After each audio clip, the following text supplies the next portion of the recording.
C'est ce pourquoi nous avons été appelés. Luc 1, verset 28.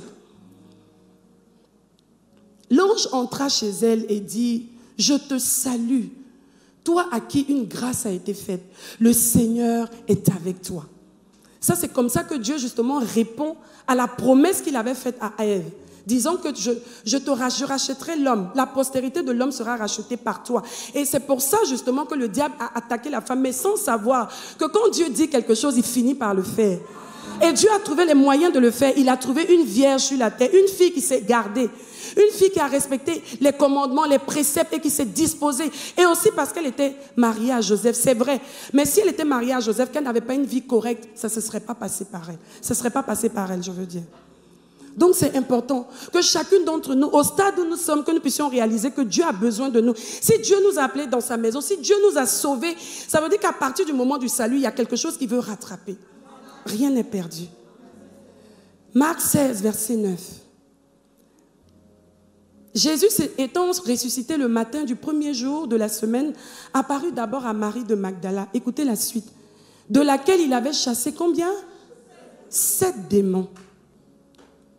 Mais c'est celle-là qui a été la première à voir le Seigneur Jésus ressuscité. Les pierres étaient là, les Paul, pardon, pas les Paul, tous les autres apôtres. Oui. Mais je veux dire quoi par là? Moi, je vous dis tout de suite, je ne suis pas dans la compétition. Hein. Ce n'est pas ça mon rôle aujourd'hui. Mais je veux dire quoi? Ça veut dire que Dieu voulait montrer qu'il peut compter sur la femme. Il veut compter sur la femme et il veut compter sur nous. Une femme qui était remplie d'esprits, de démons.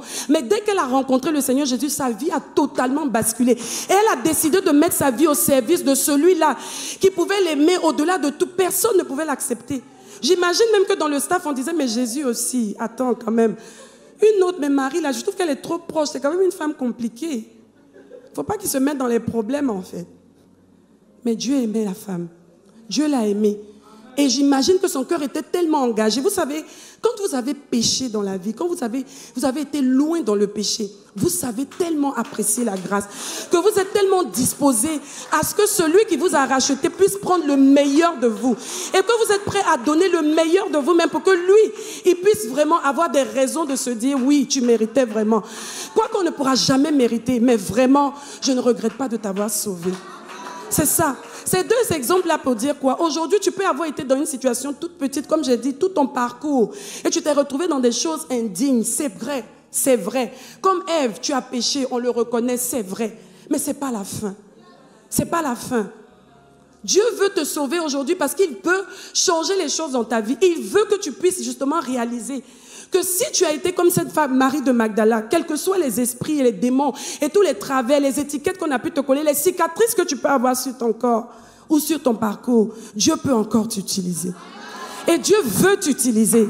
Et ce que le diable va faire, c'est de te rappeler ton passé. C'est de t'emmener à te dire qu'avec ce passé-là, peut-être Marie est qualifiée, mais pas toi. Mais si Marie de Magdala, toi aussi tu es qualifiée. Toi aussi, tu es qualifié ce soir. Je ne sais pas ce que tu traverses. Tu es une jeune fille, tu es une jeune dame. Tu as divorcé, tu es veuve. Je ne sais pas par quoi tu es passé. Mais je veux te dire ce soir que Dieu veut encore faire des choses avec ta vie.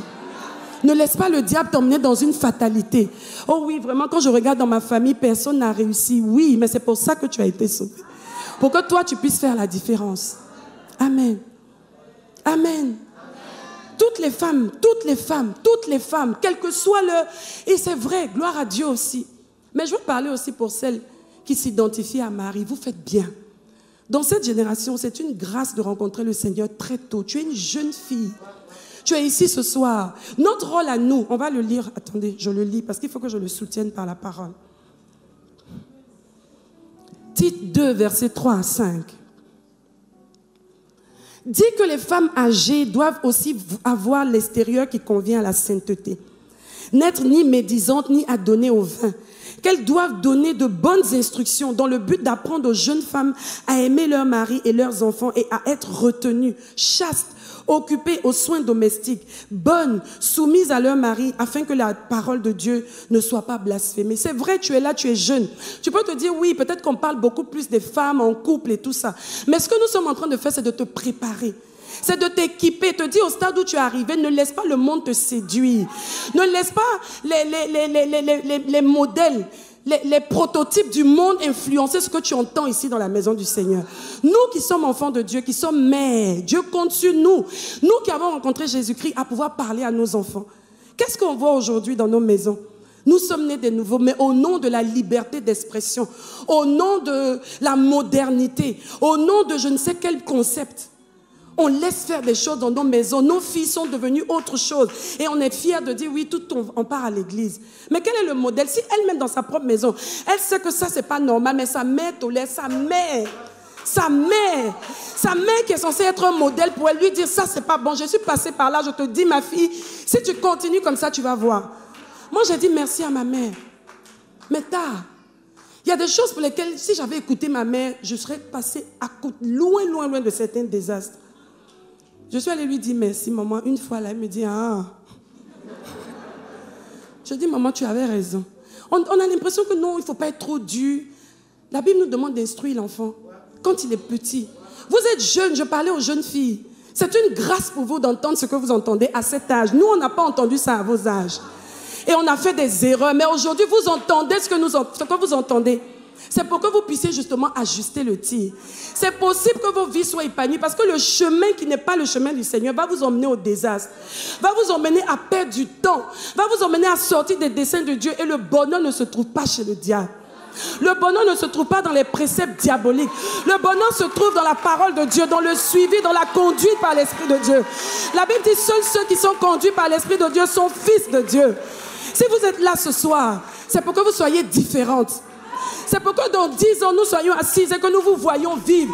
Nous voyons ce que Dieu a fait de vous. Ne vous laissez pas influencer. Non. Tu as 25 ans, tu es encore vierge, tu es une perle. Il n'y en a pas assez.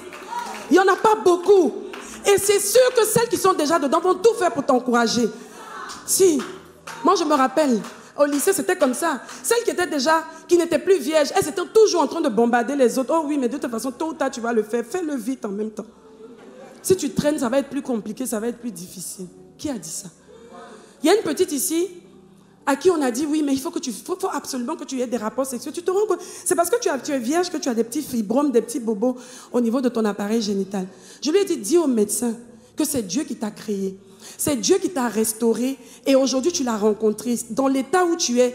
Et Dieu t'a dit que tu ne dois pas coucher avec un homme. Alors tu restes sur la parole de Dieu et Dieu devra démontrer qu'il est Dieu. Dis à ce médecin-là que le fibrome là va disparaître. Et aujourd'hui, ça a disparu. Parce que le diable a des clichés. Non, tu vas chez le gynécologue, il te dit, oui, il faut que tu trouves un homme. Fais vite un enfant. Ça sort d'où? Ça sort d'où? C'est lui qui a mis ton... Non. Ton utérus. C'est lui qui a créé ton utérus.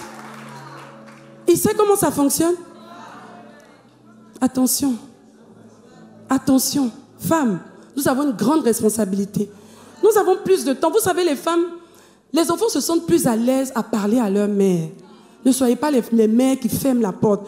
Une fois, je disais à une sœur dont la fille est tombée enceinte, je dis, c'est vrai, ce n'était pas le plan, ce n'était pas le schéma. C'est vrai, tu as mal. Mais qu'est-ce que tu décides de faire? Parce que tu as deux alternatives. Tu peux la perdre définitivement ou tu peux la rattraper maintenant. Parce que maintenant où elle a su que ce qu'elle a fait est mauvais, qu'elle voit elle-même, tu n'as même pas besoin de lui parler. Elle sait maintenant que les conséquences du sexe, ça peut apporter le bébé. Donc tu n'as plus besoin de... Là maintenant, elle est bien préparée et qualifiée pour aller sur le bon chemin. Tu la gagnes ou tu la perds. Joue ton rôle de mère. Arrêtons ça. C'est chez nous que les petits... On dit non, c'est son petit copain. Et toi, tu es une femme, tu es diaconesse. Et c'est chez toi qu'on fait des choses qui n'ont même pas de sens. Et tu espères quoi? Que demain, les enfants, quand ils deviennent autre chose, tu dis vraiment, je ne sais même pas, j'ai tout fait. Tu n'as rien fait. Dieu comptait sur toi. Dieu t'a racheté pour que tu puisses apporter justement les valeurs divines à ta famille. Que tu puisses mettre tes enfants ensemble, que tu puisses leur parler, les emmener à ouvrir leur cœur. Parce que dehors, on leur parle. S'ils n'ont pas la balance à notre niveau pour leur apporter la parole, ça sera compliqué. Le monde les bombarde jour et nuit. Est-ce que tu sais combien de temps ta fille ou ton fils met sur Internet? Est-ce que tu sais même qu'il a des informations, il y a des domaines dans lesquels il est même plus informé que toi. Et tu es assis là, quand il te regarde, il dit, toi vraiment, tu es en retard. Il faut faire attention. Et le diable, il s'y plaît en fait. Et aujourd'hui, on se retrouve dans la maison du Seigneur en train de voir des choses dévoyées. Une femme qui est née de nouveau, qui est mère, sa responsabilité est double. Déjà, même une femme, sa responsabilité est déjà importante. Mais quand elle est née de nouveau, elle doit transmettre. On doit dire oui, cette femme, elle a connu le Seigneur, elle a réussi à transmettre l'amour du Seigneur à ses enfants. Même si c'est difficile, même si les enfants redisent, tu pries. Mais tu restes ferme. Tu n'as pas besoin de diluer l'évangile. Non. Tu restes ferme sur tes principes. Tôt ou tard, ils reconnaîtront que ces principes que tu leur as inculqués les ont emmenés là où ils sont arrivés. Amen. Amen. Merci Seigneur. 1 Pierre 3, verset 1. Femmes, soyez de même soumises à vos maris, afin que si quelques-uns n'obéissent point à la parole, qu'ils soient gagnés sans parole par la conduite de leurs femmes. Ici, on peut aussi ajouter, même nos enfants peuvent être gagnés par notre conduite. En voyant votre manière de vivre chaste et réservée. Ayez non cette parure extérieure du monde d'aujourd'hui qui consiste dans les cheveux tressés. Ne dites pas que je dis ça parce que je n'ai pas de cheveux tressés. C'était juste une illustration. C'était pour dire en fait, dans cette... Non, je n'entre même pas dedans. Les ornements d'or, j'ai de l'or sur moi, ce n'est pas de ça qu'il s'agit, mais il faut être dans l'équilibre. Ou les habits qu'on revêt. Mais la parure intérieure est cachée dans le cœur. La pureté incorruptible d'un esprit doux et paisible qui est d'un grand prix devant Dieu. Oui, oui. Dieu veut nous voir comme ça. Même si tu as eu des stigmates du passé, même si tu as été totalement blessée, détruite dans le monde, mais tu peux retrouver ta restauration. Si tu es sérieuse avec le Seigneur, si tu laisses Dieu te conduire, je t'assure, tu ne regretteras jamais d'avoir fait le bon choix. Merci Saint-Esprit. Est-ce qu'on peut prier ce soir? Oui Seigneur. Oui Seigneur, je veux me disposer et être justement le modèle de femme, de jeune fille, de mère, de femme mariée que tu attends de moi. Je ne veux pas passer à côté de ma destinée. Je ne veux pas rentrer au ciel et que tu me dises, tu n'as pas joué le rôle que j'attendais de toi. Tu as été laxiste, tu as été légère. Je refuse. Je refuse. Je ne veux pas que mes enfants vivent la même chose que moi j'ai pu vivre. Je connais ce monde, Seigneur. J'ai vécu ce monde et je refuse que mes enfants puissent passer par les choses par lesquelles je suis passée. Si tu m'as sauvé, si tu as sauvé ma soeur, si tu as sauvé ma soeur, si tu as sauvé mon frère, Seigneur, c'est pour que nous puissions vivre différemment. Merci, Saint-Esprit de Dieu. Merci, Seigneur. Nous voulons bâtir des modèles selon le prototype divin de la famille, dans tous nos rapports familiaux, avec l'identité, le statut et la responsabilité que tu as mis sur chacun d'entre nous. Au nom suprême de Jésus. Amen.